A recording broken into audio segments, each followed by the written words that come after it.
அடுப்பான் பண்ணிட்டு உருளி வச்சுருக்கேன். ஹீட் ஆகிடுச்சு. ஆயில் சேர்த்துக்கலாம். ஆயில் சோப்பா பூண்டை சேர்த்துக்கிறேன். சேர்த்தாச்சு. பூண்டை கொஞ்சம் ரோஸ்ட் ஆகட்டும், பார்த்துக்கலாம்.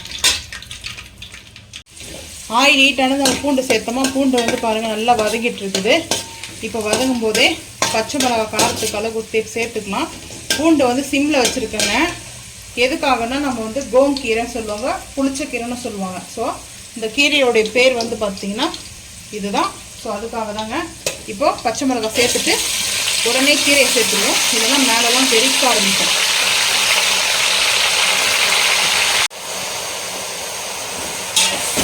வதக்கலாம். இதுக்கு தக்காளியெல்லாம் சேர்க்க வேண்டாம். புளி சேர்க்குறவங்க சேர்ப்பாங்க. நான் லைட்டாக தாங்க புளி வைக்க போகிறேன், ரொம்ப புளி வைக்க போகிறதில்ல. இதே கீரை வந்து புளிச்ச கீரை, இதே வந்து புளிப்பு சொல்லுவாங்க. இருந்தாலே நான் கொஞ்சமாக புளி வந்து ஆட் பண்ணுவேன். சும்மா ஒரு பிஞ்ச் அளவுக்கு வந்து புளி, அந்த டேஸ்ட் இன்னும் சூப்பராக இருக்கும்.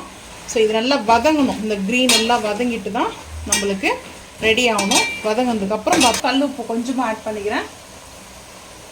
கொஞ்சமாக கல் உப்பு வதங்கணும், பார்த்துப்போம்.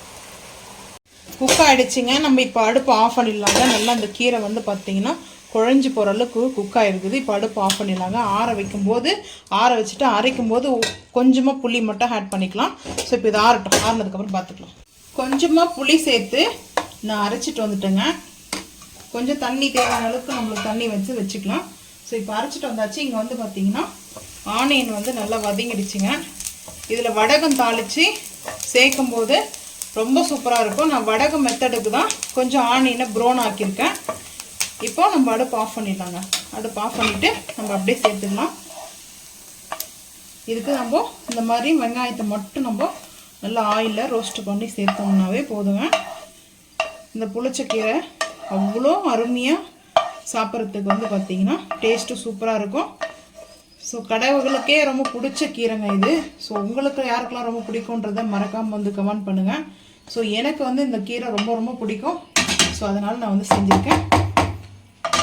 இப்போது மிக்ஸ் பண்ணிக்கலாங்க. மிக்ஸ் பண்ணிவிட்டு இது ஒரு வாரம்னா கூட கெட்டு போகாதுங்க. 1 வீக் வரைக்கும் நம்ம வச்சு சாப்பிட்லாம். இதுக்கு வந்து ரொம்ப ரொம்ப நல்லா இருக்குன்னு பார்த்தீங்கன்னா ராகி களி ரொம்ப ஃபேவரட்டுங்க. ஸோ ராகி களியோடைய இந்த புளிச்சக்கீரை கடையல் வச்சு சாப்பிடும்போது நான் மிக்ஸி ஜாரில் அரைச்சிட்டேன். நீங்கள் வந்து கல்சட்டி இருந்தால் அதில் போட்டு கடைஞ்சி எடுத்துக்கலாம். ஸோ அது வந்து உங்களோட விருப்பம் தான். ஸோ அவ்வளோதாங்க, ரெடி ஆகிடுச்சுங்க. இந்த ஈஸியான வந்து ரெசிபியை வந்து ட்ரை பண்ணி பாருங்கள். இந்த ஒன்ஸாவது ட்ரை பண்ணி பாருங்கள். இந்த வீடியோ பிடிச்சா லைக் பண்ணுங்கள், ஷேர் பண்ணுங்கள், சப்ஸ்கிரைப் பண்ணுங்கள். மறக்காமல் பெல் ஐக்கான் வந்து கிளிக் பண்ணுங்கள். அப்போ தாங்க நம்ம போகிற வீடியோ உங்களுக்கு நோட்டிஃபிகேஷனாக வரும். பாய்.